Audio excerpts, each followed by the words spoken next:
Tudo bem? Dando continuidade às nossas aulas, eu quero voltar a falar sobre os conceitos e esse foi deixado por último de propósito, né? O mais importante sempre fica para o final. Hoje nós vamos falar sobre o ritmo. O ritmo da tríade de elementos da música é, sem dúvida, o mais importante. Vamos lá. Lá no começo, nós conversamos sobre componentes que definem a música, né? E nós já falamos um tanto sobre eles aqui. Nós temos aqui o conceito de harmonia e melodia, que foi amplamente discutido durante as aulas iniciais, né? Não se esqueça, se você não assistiu as primeiras aulas, volta lá e assiste desde o começo, não pega a partir daqui, porque vai ficar meio confuso se você começar o caminho do meio, né? Você não vai saber de onde veio. E alguns conceitos vão ficar faltando também. Então, uh, aqui a gente tem os três componentes que definem a música, a harmonia e a melodia, que já foram discutidos anteriormente, e agora o ritmo, que é o elemento essencial. A origem da definição da palavra ritmo é uma palavra grega, né? A palavra ritmos, que possivelmente não é pronunciada desse jeito, mas eu não sei pronunciar em grego, né? Essa palavra significa qualquer movimento regular, constante e simétrico. Então, vamos nos ater a essas palavras, ó. Regular, constante e simétrico. Isso aqui é um lance muito importante. A forma mais simples de entender o que significa ritmo dentro da música é basicamente a alternância entre som e silêncio. Isso é muito óbvio, na verdade, né? Mas é uma coisa que a gente para pouco para pensar. Se eu tenho um som constante, um som infinito, e ele não tem intervalo nenhum, ele não tem silêncio nenhum, eu não tenho um padrão que eu possa identificar como música. E vice-versa, se eu tiver silêncio o tempo todo, eu não tenho nenhum outro som, eu não tenho alternância entre o som e o silêncio, para que eu possa identificar um ritmo no meio daquilo. E, naturalmente, eu não posso identificar música no meio disso, né? Então a gente vai tomar como definição que o ritmo é uma repetição de intervalos musicais, regulares ou irregulares, fortes ou fracos, longos ou breves. Aqui a gente já está falando de algumas características que vão aparecer mais à frente.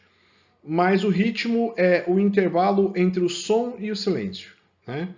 O que existe e a maneira com a qual esses intervalos vão se repetindo entre som e silêncio, né?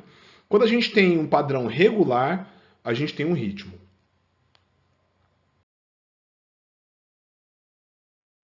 Então, só para reforçar, o ritmo é um padrão que ordena os sons, né? E aí eu coloquei uma questão aqui interessante. Uma música pode ser criada com os estalos dos dedos ou com as palmas, desde que você crie um padrão sonoro e esse padrão seja regulado no decorrer de um período de tempo, né? Então, se eu pego um padrão sonoro e começo a repetir ele dentro de um período de tempo, eu tenho um ritmo e a partir daí eu posso criar uma música, né? O único elemento essencial para a criação de uma música é o ritmo, né? A gente define música como a união entre harmonia, melodia e ritmo, mas se eu ignorar absolutamente a harmonia e melodia, se eu ignorar as regras de harmonia e melodia, eu ainda assim consigo produzir música apenas com ritmo, né?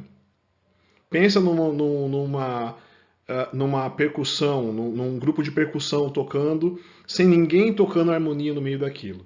Também é possível identificar aquilo como música, né? Você pode aplicar um conceito de harmonia dentro dessa questão que é um pouquinho diferente, né? O conceito de harmonia dentro da própria percussão. Por quê?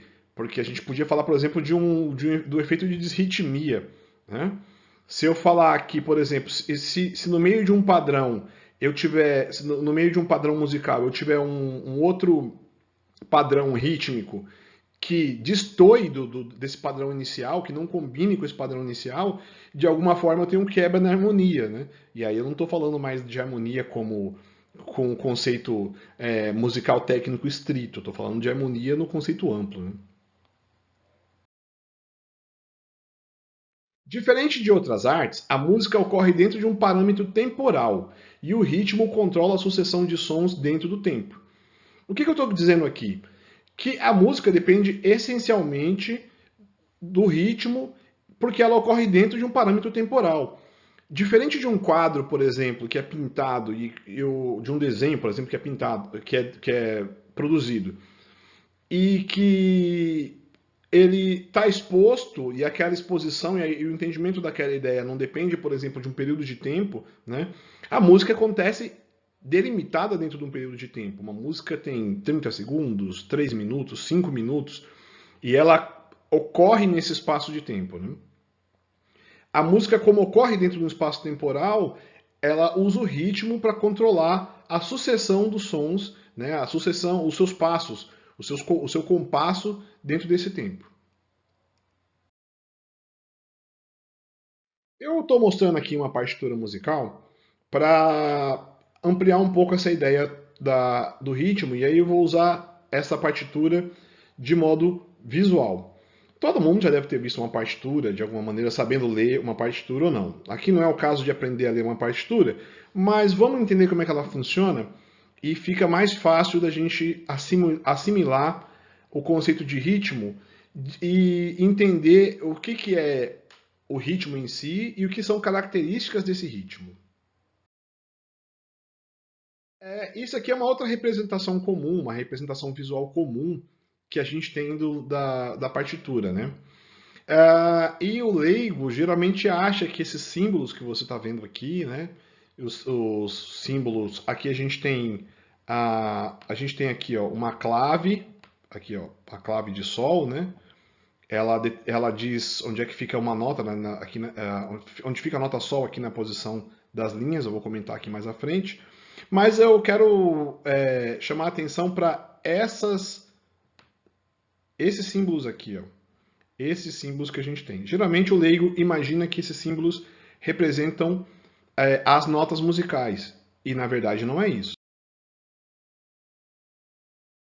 As notas musicais dentro de uma partitura são representadas, e elas aparecem para a gente aqui, ó, nas linhas e espaços que aparecem na pauta. Tá?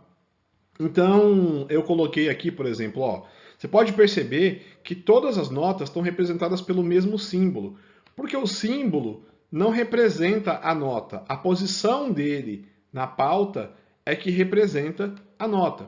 Né? Cada espaço dessas linhas aqui representa o nome de uma nota. Cada linha representa o nome de uma nota. Aqui eu estou com a Dó, Ré, Mi, Fá e assim vai. Né? A clave de Sol, ela chama-se clave de Sol porque o começo dela, a parte do começo da linha dela aqui, ó, representa a linha Sol, que é a segunda linha aqui ó, da pauta. O desenho dela começa bem na segunda linha. Se vocês repararem aqui, ó, a nota Sol, é uma bolinha na segunda linha, aqui, ó, exatamente onde começa ali a clave de Sol. Né? Então, todos os símbolos que você tem aqui, eles são iguais e a gente tem a representação das notas, na verdade, pelos espaços e linhas. Né?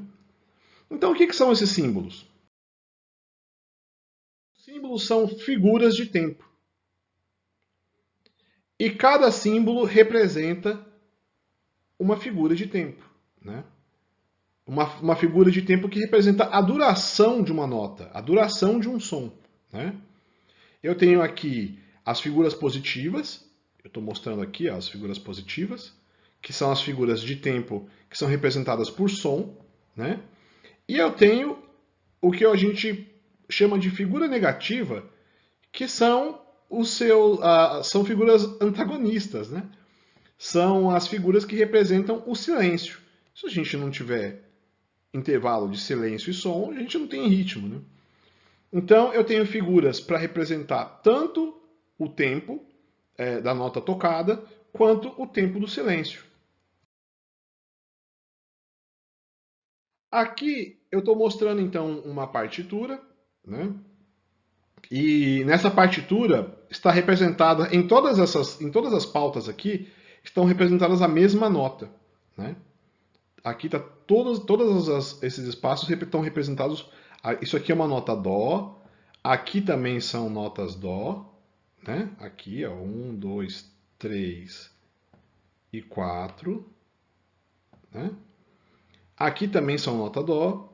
O que difere aqui é o tempo de duração da nota.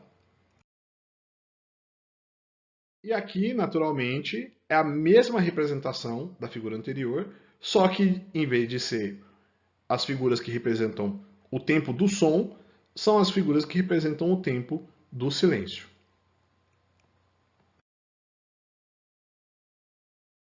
Aqui eu coloquei a relação de tempo entre os símbolos, né?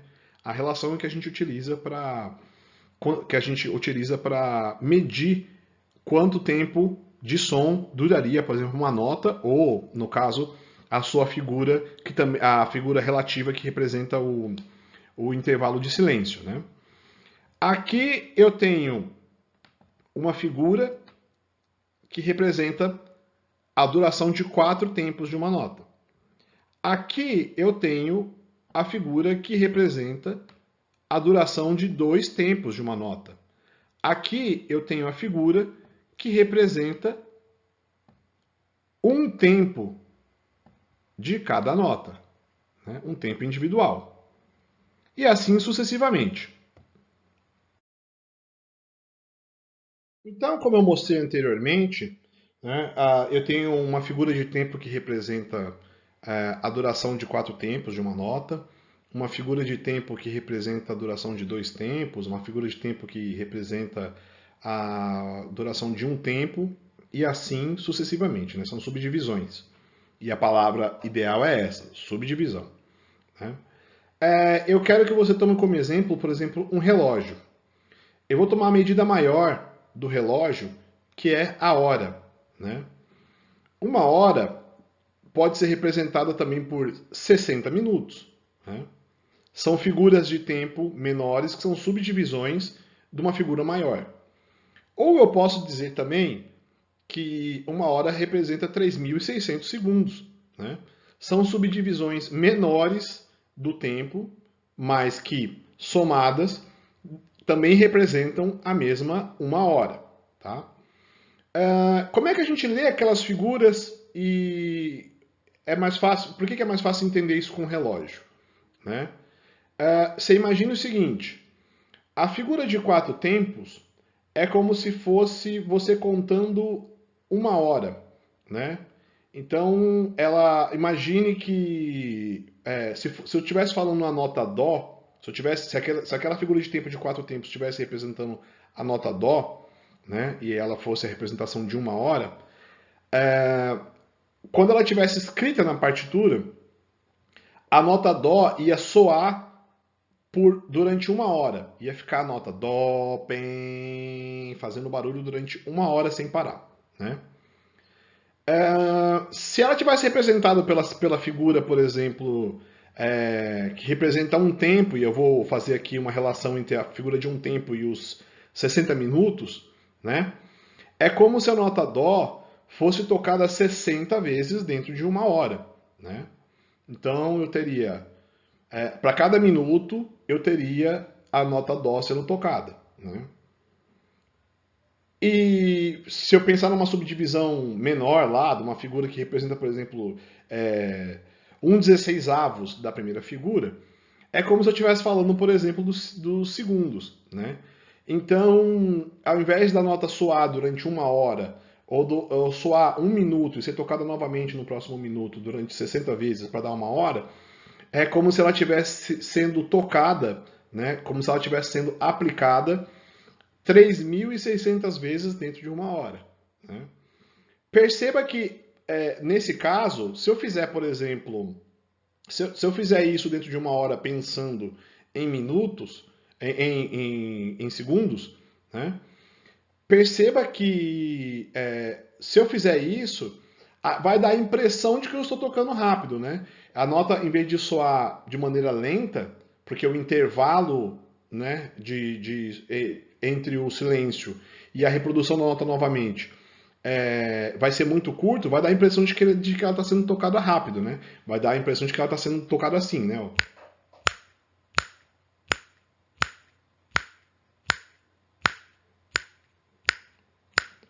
Quando na verdade eu estou falando do mesmo tempo, né? Se eu for fazer isso 3.600 vezes, eu estou falando de fazer isso 1 hora do mesmo jeito, né? Mas a subdivisão do tempo faz com que a gente tenha a impressão de, por exemplo, de estar mais rápido ou estar mais lento, né?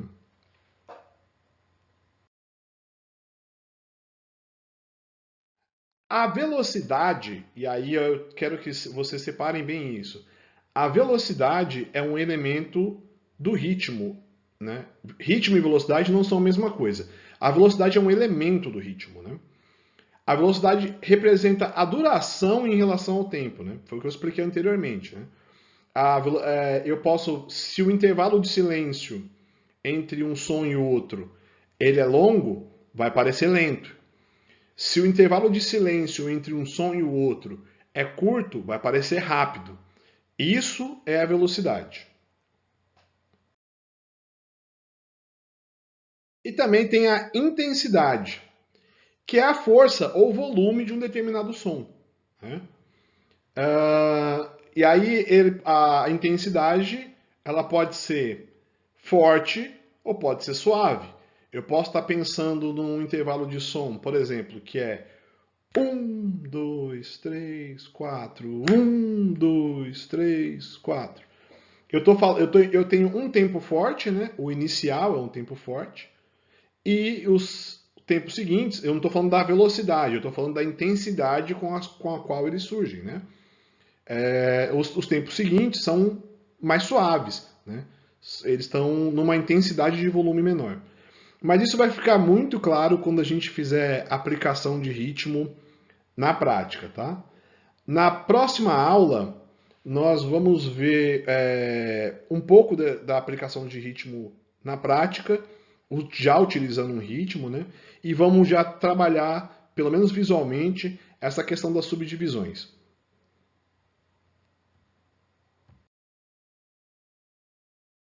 Além disso, só para não deixar passar, a gente tem aqui a definição de ritmo musical, né?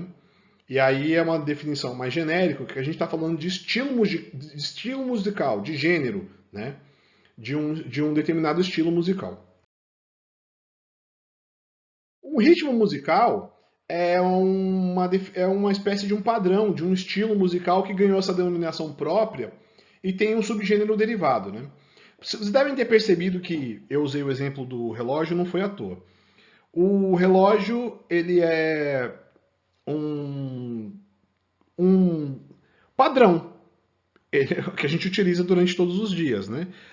O dia é dividido em 24 horas, nenhuma das horas é maior, né? Nenhuma das horas é menor. Todas as horas são compostas de 60 minutos, nenhum dos minutos é maior ou menor, né? Eles formam um padrão. Todos os minutos são compostos de segundos, nenhum segundo é maior ou menor do que o outro, nenhum minuto tem 60 segundos e outro minuto tem 50 segundos, então todos eles geram um padrão, né? Esse padrão, se você imaginar esse padrão como uma célula, né? Ele acaba uma célula acaba integrando outra, né? A hora é composta de 60 células de minuto, um minuto é composto de 60 células de segundo, né? E a gente enxerga esse padrão de forma natural. Se você ouve um objeto, se você ouve um som, né, se você ouve o tic-tac do relógio, por exemplo, contando o tempo, você já faz a assimilação, né, do ritmo do relógio ao relógio. Com a música não é diferente, né? Nós temos estilos musicais e esses estilos musicais são definidos por células que se repetem, né, padrões que se repetem. Se você imaginar o rock, se você imaginar o samba, se você imaginar o reggae, qualquer estilo musical, ele é determinado por padrões que se repetem, né? E esses padrões que se repetem, a gente também chama de ritmo, né? A gente chama de ritmos musicais. Mas não confunda a definição genérica de ritmo musical com a definição de ritmo que a gente viu anteriormente nessa aula.